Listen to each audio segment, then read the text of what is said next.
Assalamualaikum warahmatullahi wabarakatuh. Saya Juanita Agnesia Reset, mahasiswa semester 1 dengan NIM O02200061, Program Studi Pendidikan Kepelatihan Olahraga Universitas 11 Maret.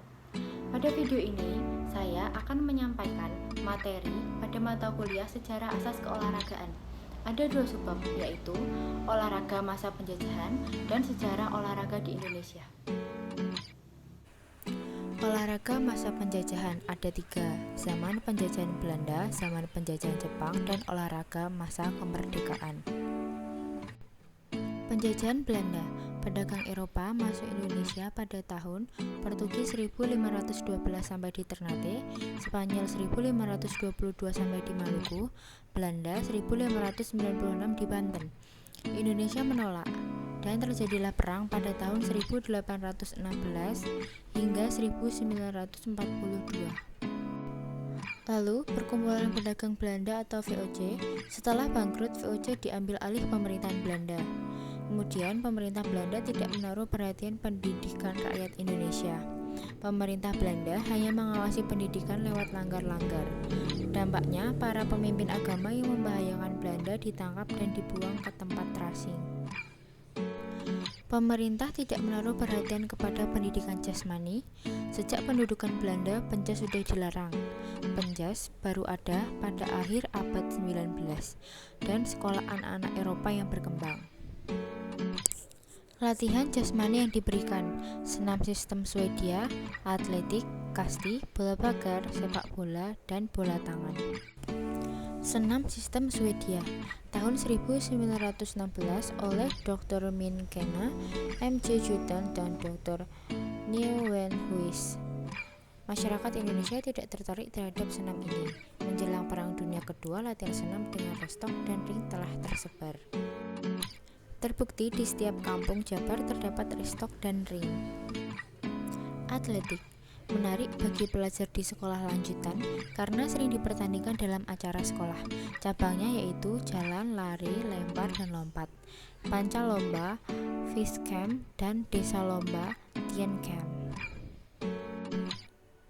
Olahraga permainan: permainan anak SD yaitu kasti dan bola bakar, sekolah lanjutan pertama dan atas yaitu MULO atau SMP, AMS, HBS atau pendidikan menengah umum, HIK, Mosvia, dan paling diminati sepak bola dan bola tangan korfbal.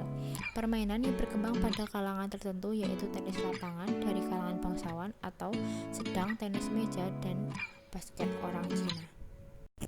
Guru penjas: awalnya menjadi guru penjas di sekolah Eropa ialah bintara dan militer Belanda yang berpendidikan khusus di negeri Belanda. Sedang yang mengajar penjas di sekolah desa, sekolah kelas 1 dan HIS ialah lulusan guru HIK dan HKS. Mereka mendapat akte penjas setelah kursus 1,5 sampai 2 tahun. Lahir PSSI tanggal 29 April 1930, lahir Ikatan Olahraga Indonesia pertama, yaitu PSSI. Lahir di Yogyakarta oleh IR Suratin dengan anggota Yogyakarta, Solo, Madiun, Bandung, Jakarta, dan Surabaya. Tahun 1941, beberapa bulan sebelum penyerangan Jepang, PSSI terdiri 40 kota. Lahir pelte dan bola keranjang 1936, Persatuan Laut Tenis Indonesia berdiri. Semarang diketuai Dr. Buntaran. 1940, Persatuan Bola Keranjang Seluruh Indonesia. Jakarta diketuai Mr. Rusli. Olahraga zaman penjajahan Jepang: pecah Perang Dunia II, Belanda menyerah oleh tentara Jepang. Pemerintah Jepang membentuk Taikukai untuk mengaktifkan PSSI kembali. Taikukai didirikan di Pulau Jawa 27 Oktober 1942 di Lab Gambir, Jakarta. Ternyata ini adalah taktik Jepang untuk mendekatkan kepada Indonesia yang mengaku sebagai saudara tua.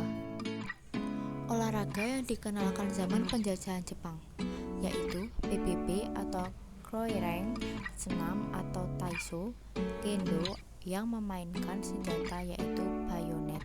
Setelah Jepang terdesak, Jepang memberikan kekuasaan lebih untuk membentuk badan olahraga baru, Gelora, Gerakan Latihan Olahraga Rakyat, dipimpin R. Otto Iskandar Dinata, yang nantinya akan menjadi putra pusat tenaga rakyat. Jago bulu tangkis zaman penjajahan Jepang seperti Sudirman, Basrojaman, Choi Hok-jeon, Lim Soilong, dan Nap Shirin. Terdapat kejuaraan bulu tangkis 8 Desember 1942 di Solo oleh Ketua Bagian Bulu Tangkis RMS Condrokusumo. Bulu tangkis diganti menjadi badminton. Sejarah olahraga di Indonesia. Riwayat olahraga di Indonesia. Olahraga zaman prasejarah, olahraga masa kerajaan Nusantara, zaman Hindu-Buddha, zaman Islam, olahraga masa penjajahan, zaman penjajahan Belanda, zaman penjajahan Jepang, dan olahraga masa kemerdekaan. Olahraga zaman prasejarah. Kurang lebih 2000 tahun sebelum Masehi, perpindahan orang dari daratan Asia Tenggara ke Nusantara atau suku Proto Melayu atau Melayu tua menyusuri Selat Malaka dan Laut Cina, menyebar di Pulau Jawa dan Sumatera. Kurang lebih 1500 tahun sebelum Masehi, Deutero Melayu atau Melayu Muda. Kepandaian dalam menggunakan logam, mengolah tanah, serta menanam padi sudah menetap membuat desa, masyarakat religius, pemujaan totem. Olahraga zaman Hindu. Hindu masuk di Nusantara karena pedagang dari India. Pada dasarnya, agama Hindu adalah karma atau perbuatan samsara atau menjelma kembali dan moksa atau pembebasan.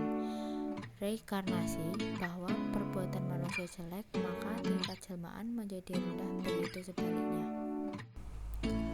Olahraga zaman Buddha. Ajaran Buddha dalam buku Tutur Sang Hyang Kamahayanika. Begitu pula badanmu yang mendera diri. Janganlah memandang kepada makanan yang enak. Peliharalah tubuhmu karena kesehatan tubuh adalah jalan untuk memperoleh kebahagiaan. Bukti bahwa Buddha memperhatikan dari segi jasmaniah. Tujuan jasmani untuk menguasai sikap badan dan ketahanan tubuh dari kekurangan agar bisa membebaskan jiwa dari jasmani.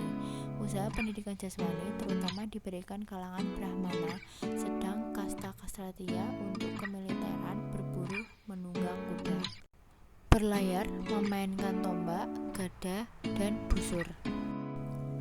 Olahraga zaman Islam.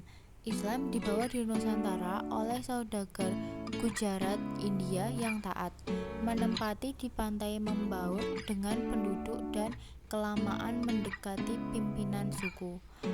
Tujuan pendidikan masa ini yaitu pembinaan manusia yang sabar, taat kepada agama dan pemerintah. Tujuan pendidikan jasmani sangat terbatas pada mempertahankan diri dalam kelompok untuk menghadapi musuh. Pada abad 16 yang dimaksud musuh yaitu kaum kafir. Pendidikan jasmani diberikan di langgar-langgar pesantren berupa cabang olahraga bela diri seperti pencaksilat, gesrek, dan debus. Selain itu, penjas sebagai rekreasi sebagai genjring, rebana, dan lain-lain. Anak bangsawan dan petinggi keraton dididik oleh ahli bela diri dan agama. Penjas ditekankan pada keprajuritan seperti menunggang kuda, memainkan senjata kekebalan diri, tiktak, dan strategi perang. Senjata antara lain tombak, keris, pedang, busur, dan anak panah. Jawa Barat. Daerah Jawa Barat terdapat tarian ujungan, yaitu permainan dimainkan setelah panen pada bulan purnama. Permainan ditujukan untuk kegembiraan rasa syukur setelah panen, tepatnya di Sungai Cimanuk. Aceh. Tarian heroik atau tarian Sudati, tepuk dada dan lentikan jari menciptakan suasana menjadi satu, meriwayatkan tentang sejarah, kisah romantis, agama, dan masyarakat yang dituturkan dalam sajak. Pencaksilat. Pencaksilat, kembangan yang sifat keseniannya lebih menonjol. Pencaksilat inti yang sifat keolahragaan bela diri lebih menonjol meskipun segi keindahan tetap ada. Pencaksilat abad 15-18 tidak semua orang mempelajari. Pencaksilat diberikan kaum bangsawan dan raja, kemudian menyebar ke pesantren dan guru agama. Ini di kalangan agamis karena pada masa itu para penganut agama Islam menderita tekanan akibat masuknya kaum penjajah di tanah air. Itulah tadi video materi yang dapat saya sampaikan mengenai olahraga masa penjajahan dan sejarah olahraga di Indonesia. Sekian dan terima kasih. Wassalamualaikum warahmatullahi wabarakatuh.